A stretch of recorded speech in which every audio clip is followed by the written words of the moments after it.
back to the Marvel Movie Minute, a daily podcast which we disassemble a film from the Marvel Cinematic Universe into 1 minute segments and then examine it in obsessive and occasionally hilarious detail. I'm Kyle Olson from the Swashbuckling Ladies Debate Society podcast. Hey, and I'm Rob Cabasco. And kind sir, are you Kyle Olson from the territory of Arizona in these United States? Why, yes, I have candygrams for you. So that was my horrible attempt at sounding like a Western Union telegram deliverer from the 1950s.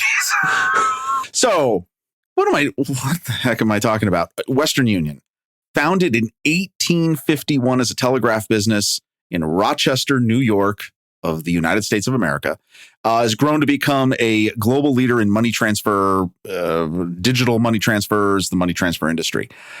This is interesting. I did not know this. In honor of Valentine's Day in 1959, Western Union introduced the Candygram, which was a box of chocolates accompanying a telegram. That's a real thing. Did not know that. and a telegram, for those of you who are youngins and you don't even know what we're talking about. So like in the real old days, like the middle of the 19th century, communications was done through telegraph, which was basically a wired sort of a device that would actually send pulses, and based on the shortness or length of the pulses and the way they were separated, messages could be sent along long distances. The telegram was basically a written version of the information that was communicated via the telegraph, and you could actually pay to have a telegram, a written message, hand delivered to someone in a long distance. In a way that was far faster than someone actually taking a piece of paper and running or horseback riding or motormobile driving or train surfing. I don't know, train surfing. I couldn't think of what. Train tracking. Let's do that. Train tracking to your destination. And they actually did it 1959. Like I didn't whoa, really? So who knew? Why do I bring that up? Because not a whole lot to talk about. No. Also, that gets mentioned here. And also, I remember it from the Bugs Bunny cartoons. Like, he would always do stuff about Candygram. And then I remember in Blazing Saddles, Candygram from Mongo. Oh, my God, yes. Which was actually a callback to the Looney Tunes, because as he exits the room, they play the Looney Tunes music to saying that's exactly what they're doing here. And then also in about that same time period, in the 70s, that was one of the things that the Land Shark used to say on Saturday Night Live. When they would come and knock on the door to try and get them to answer the door. That was when Jaws Mania was at its peak. There was a recurring sketch on Saturday Night Live that someone would be at the door. I think it was Chevy Chase was the voice. And he would be knocking and saying all these different things to try and get someone to open the door. One of them was Candygram. And they would open the door, and of course then the shark from Jaws would come and eat them and pull them out of the room and stuff too. I wish I could think of a third one, because there's trying to pad out the episode, because I want to give you the quality, because we want to value your time, but at the same time, not a lot happens here, because we're now at minute 65 of Iron Man 2 from 2010, director Jon Favreau, and sometimes you can't drive 65, and other times you're just trying to find things to talk about, because we've transitioned away from the coffee talk, and now we're gonna check in on our favorite character, Mr. Justin Hammer. Pick up the hammer. We are back at SpaceX. So that actually what is substituting for Hammer Industries, and we see a big Hammer Industries sign on the wall. And we're checking in on the other unholy trio. We've got Justin Hammer, we've got Ivan Vanko, and Jack. Way to go, Jack. Yeah. Jack is the hardest working man in that room, because he has to deal with Justin Hammer all the time. So we have Justin Hammer comes walking up, and Jack is carrying a package of some sort. And so Justin says, hey, special delivery, Candygram. And so we see Ivan Vanko is there working on the suit. He's doing something at the top of the suit, something with the helmet or something. We can't exactly see what it is at that point. But he climbs down, and Justin says, I brought you something. Oh, yeah. And they whip the cloth away, and it's the cockatoo. Yay, the bird is back. The bird is back. Hooray. He says, we got you the bird, pal. And of course, Ivan ecstatic, overjoyed, takes one look and says, "That is not my bird." Yeah, I mean, it's instant almost. Instant. Yeah. So then we get comedy because this is funny because they have a conversation about, is it the bird or isn't it the bird? What? So here comes the hilarity. Okay, so Justin says, "What do you mean? That's the bird. This is the bird. Yeah, I pulled a lot of strings to get this bird. This is a great bird." Which already has gone from "this is the bird" to "this is a great bird." And Jack says, "It's a beautiful bird." Ooh, Jack got a SAG card. Woo! That's kind of funny. I think he spoke in that first scene when they having dinner too. But and Justin says, "We got this bird all the way from Russia," and that was a really good line reading on my part, I would like to say. Ivan says, "Hey man," he tries to take modern thing. "Hey man, that is not my bird." And he is pretty angry. He slams something down. I mean, like he's not my bird. Yeah, he's not happy. And Justin says, "Well, listen. Even if it's not the bird, I mean, this is a gorgeous bird. I mean, look, don't get so attached to things. Learn to let go." Okay, so is it the bird or not? Oh, it's not the bird. Okay, so Justin Hammer then tried to get the bird from Russia, which we don't know where it was. Okay. We assume that someone was taking care of the bird. He tried. His dad. Well, Ivan's dad is taking care of the bird. Ivan's dad is dead. He died in the first 5 minutes. You missed where I'm going with this. Okay. No, you missed where I'm going with this because his bird is dead. Oh, okay. No. So Rob's version is he just left to go do his whiplash thing. He's gone. He filled it with a bunch of seed, but just good luck. And because we don't even know the name of the bird in the official thing, do we? No. Okay. And then, so by the time that Justin's people find Vanko's room, which there's a lot going on here. So, yeah, there's a lot going on.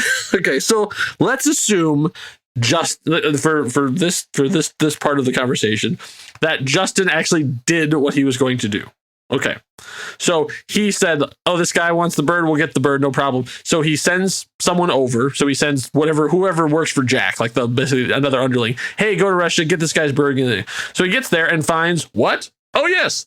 The Russian police, because Ivan Vanko is, terrorist number 1 on the list, even though he's presumed dead. This is a couple of days later. So what are we thinking? The bird has already been taken. The police busted in, found a bird with a giant bag of seeds attached to the cage.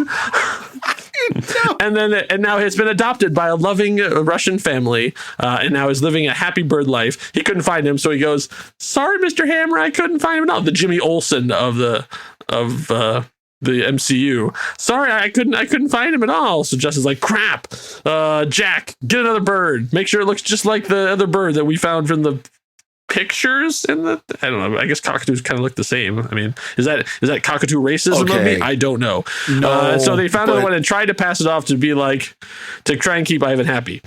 That's my version of the story. Rob, what do you think happened here? Oh, okay. Let me wait a minute. Now, once again, I know I'm going to say this again. There are times in this movie where something has been presented to you and you should not overthink it because it may or may not ruin your appreciation. Well, it may or may not ruin your appreciation for the overall story and cinematic experience being told and being experienced. Now, okay, let me put it this way. Here's what I think happened. Okay. I think before Ivan left for Monte Carlo, he took his dad, or no, I don't even think he took his dad. He burned the place down. Place is gone. His dad's gone. That's it. Burned it all down. Destroyed everything. It's finished. I think he had friends. With the whips. Yeah, yes, destroy. Well, but I mean, he can build firebombs that blow a whole place up, right? He lived in an apartment. He burned the whole building's gone. It's been destroyed. As a supervillain, he's kind of a dick. Well, but he's all gone. It's all dead. Except, here's what we did with the bird. Uh-huh. He gave the bird to a family that lived around the corner, who he saw. Maybe they had a little boy, right? Uh-huh. So he gave the boy The boy gets the Boyd. The boy got the Boyd, and and that's it. And that's the bird. So because he think about it, he had to close the door. He wanted to leave no evidence, but he just this was all part of his whole plan that he wanted to unfold. Now here's what happens. He miraculously gets saved by Justin Hammer. Justin Hammer's like, okay, I have all these means. What do you mean? You want your bird? Where's your bird? He tells him where the bird is. And he's like, okay, so the bird is here. And what does the bird look like? And he tells him what the bird looks like. And here's what Justin Hammer says. He tells Jack, he says, Jack, you're going to take the plane. You're going to go to Moscow. You're going to go to the nearest pet store next to the airport in Moscow. You're going to find a bird that wait, hold on. You're saying that he got a Russian cockatoo as opposed to getting an American cockatoo? Yes. Because he paid the money to fly a bird from Russia. Dude, we're talking about a guy who had Italian ice cream from San Francisco brought to Monte Carlo. Yes, but that was to show off. But yes, absolutely. He sent somebody. Okay. He sent a Russian cockatoo. Or he went on eBay. He bought a Russian cockatoo on eBay. It came overnight. Okay. But here's what, so he got, because he had no intention of doing this. Someone's going to do any time on that. He gets the Russian bird because he wants to be able to say it's a Russian bird, shows him the bird. This is why it immediately is not his bird. His bird's gone. He's living a great life with the kid who lives around the corner, and that's fine. That's what I think happened. Okay. Now, here's the deal. This is a dumb comedy bit. Oh my God. We've already taken it way too far. And I forgot, I had looked at my notes while you were doing your theory. I was still listening, but I was looking at my notes, and I found out we do know the name of the bird. The bird's name is Irina. I think we do mention that. And this bird is being played by Sonny, the cockatoo. However, yes. If this is not the bird, and we're led to believe it is, then this is not Irina. This is a different bird. Oh. So Irina was the one that was in Russia that apparently is now living. But in both of our scenarios, by the way, the bird lives a long and happy life. Oh, see, but I think that's wonderful. Isn't that nice of us? And that's really nice. And I think this bird, I think it's perfectly fine.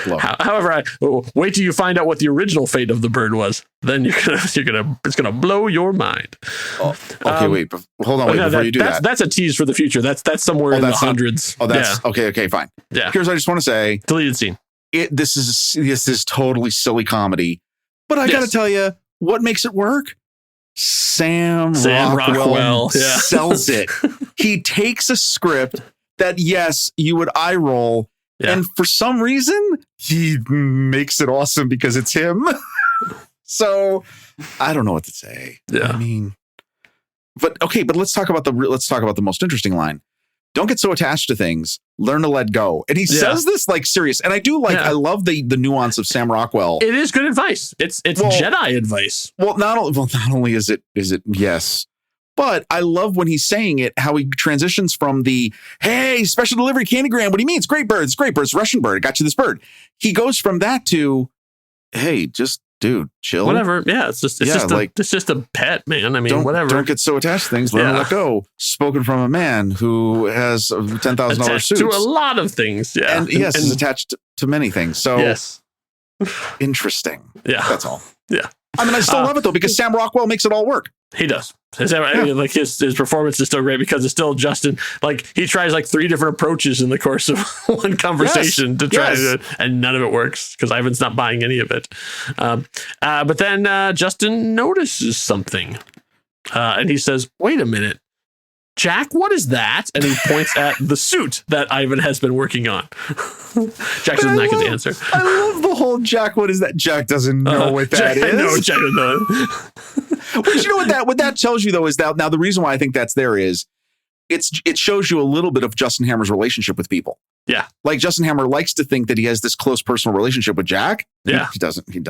Right. He just says things that make it sound like that. I have a feeling that Jack was originally the chef. He just made a really good meal. And then Justin liked talking to him so much that he just elevated him this, and he's making a really good salary now. And so he just goes along, and he basically is just there to do whatever Justin asks him to get, because Justin just wants someone to listen to him all the time. He also has someone there all the time, so no matter what random thoughts go in his mind, he has someone that he can bounce stuff off of, even though he would never listen to any of Jack's ideas. Well, and to hear the word "yes" said. Yes.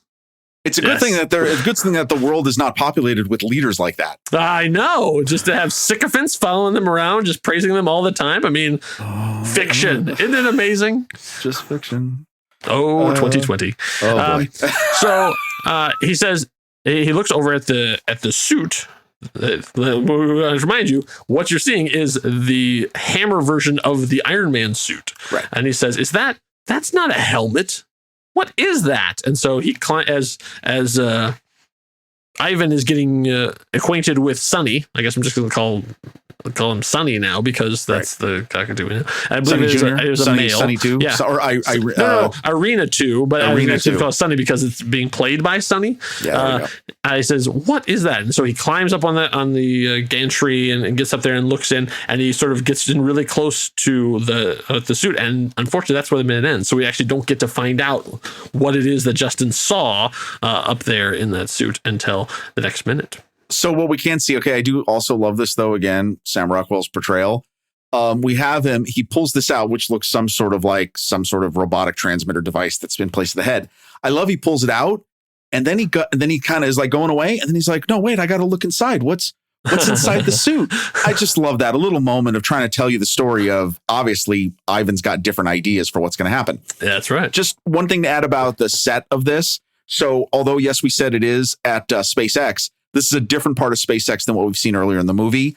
This looks like it's actually really nice. I mean, I love that the background of this is like a full floor to ceiling, and this is almost like a 3-story interior space. Mm-hmm. Looks like it's got full panes of glass that are separating this from what maybe looks like a safer area or maybe an administrative area. Looks really beautiful. And I love also the suit that he's working on. And we only see one suit. We don't see the series of suits that we saw previously in the movie. But I love that there's these really beautifully elegant, like, I don't know how to explain them other than big white boxes. They're like steel scaffolding, but like if scaffolding was designed by Apple. It's just really neat. And I think these are part of the eye scaffold. The eye oh my God. Crying out loud. Or the scaffolding pro. This is the scaffolding Pro Max. Yeah, Pro Max. Oh, these must be, I would assume these are part of and I'm, based on this, on where this is the kind of things that they build or work on some of the pieces of sprockets. So I can totally imagine like tanks or some sort of rocket assembly that's going on inside these trellis scaffoldy looking things. Is this the time on Sprockets when we dance? Oh, jeez. He didn't have a bird. He had a monkey. Oh my God. What a crazy reference. Well, I'm going to you would always ask everybody, do you want to touch my monkey? There's something else that you want to do your deep dive into YouTube. Look up Sprockets from Saturday Night Live. Oh, I have to say, as a writer, one of the things I really enjoy is getting to read screenplays of movies that were never made. And they're very hard to find for those who are trying it. But Mike Myers wrote a entire like Wayne's World-esque script for Dieter, who is the character from that one, called Sprockets the Movie. And it is unbelievable. It's one of the best movies I've ever read that never got made. It would have been up there with Wayne's World and Austin Powers. Like this would have been this would have completed the trilogy of his characters going there. And it's really, really funny and strange. And it has David Hasselhoff in a major, major role playing multiple characters. It's so bizarre and funny. How did you make the bridge from the scaffolding to Sprockets? Wait, what happened? You said Sprockets. And you were talking about I said, oh my God. And that's such a random word. The only other word I do would be talking about Fraggle Rock, which I could do a deep dive on Fraggle Rock, but I decided to go for Mike Myers and Sprockets. Sprockets. That's all we got. The brain's fried. These are really intense. It's Friday, right? No, yes, depending on when people are listening to things. Yes. In linear time. Yes. This was released on a Friday, so if you're listening to it on a Friday, we're all just kicking back. This is an easygoing one. We're gonna ease you into the weekend. Yay! Yeah, casual Friday. That's what it is. These episodes. Casual Friday. All right, it's not a helmet, so we're gonna have to figure this out. We're not gonna find out what it is until minute 66, and find out how Ivan has changed the days. And will it be hammer time? You'll have to wait until 66 to find out. In the meantime, if you want to, if you're having some extra time, maybe you're like bored at work and have really nothing to do, you got a little free time on your hands. You could do for us. You could throw us a review. Yeah, that's right. You could head into one of your any of your podcatchers of choice. You could go to your Pocket Cast. You could go to Apple Podcasts. You can even go to the website and just enter in. Give us a couple stars. My favorite number of stars is 5. 5 stars for Spar. 5 too. Yeah, and you could, let us know how we're doing. Let us know how we're doing, and also let other people know that you're enjoying the show that we're putting on. Because as this episode does not show, it's really hard to make these episodes. Jeez, seriously. Sometimes we do a lot of research. Like, go back to 61. Go back to Monday's episode and listen to that. We did a lot of research on that one, and it worked really hard on it. Now we get to 65. Not as much. Candygrams. Candygrams and sprockets. I mean, did you know when this episode started that we would be talking about both of those things over the course of this minute? No, you did not. No. That's the kind of high quality entertainment that deserves a 5-star review. Do it for me. Do it for Rob. Do it for America. And don't get so attached to things. Well, but if you do get attached to one thing, just get attached to Boyd's. Yeah, that's right. Do it for Irina. Poor Irina who's Junior. Irina the second. Yeah. That's right. Do it for Sonny. Do it for Elvis. Do it for Irina and wherever they. And even, hey, if you want to put your theory of what happened to original Irina in your review, that's totally fine with me too. Oh, I want to hear it. Also, you could do that on Discord, or you could do it on the Facebook, whatever you'd like to. I like to hear your Irina theories. Where is Irina now? Because cockatoos live a long time, so she's still around somewhere. So make sure you're back here for minute 66 when we'll get into what the heck is inside the hammer suit. Enough said. Bye.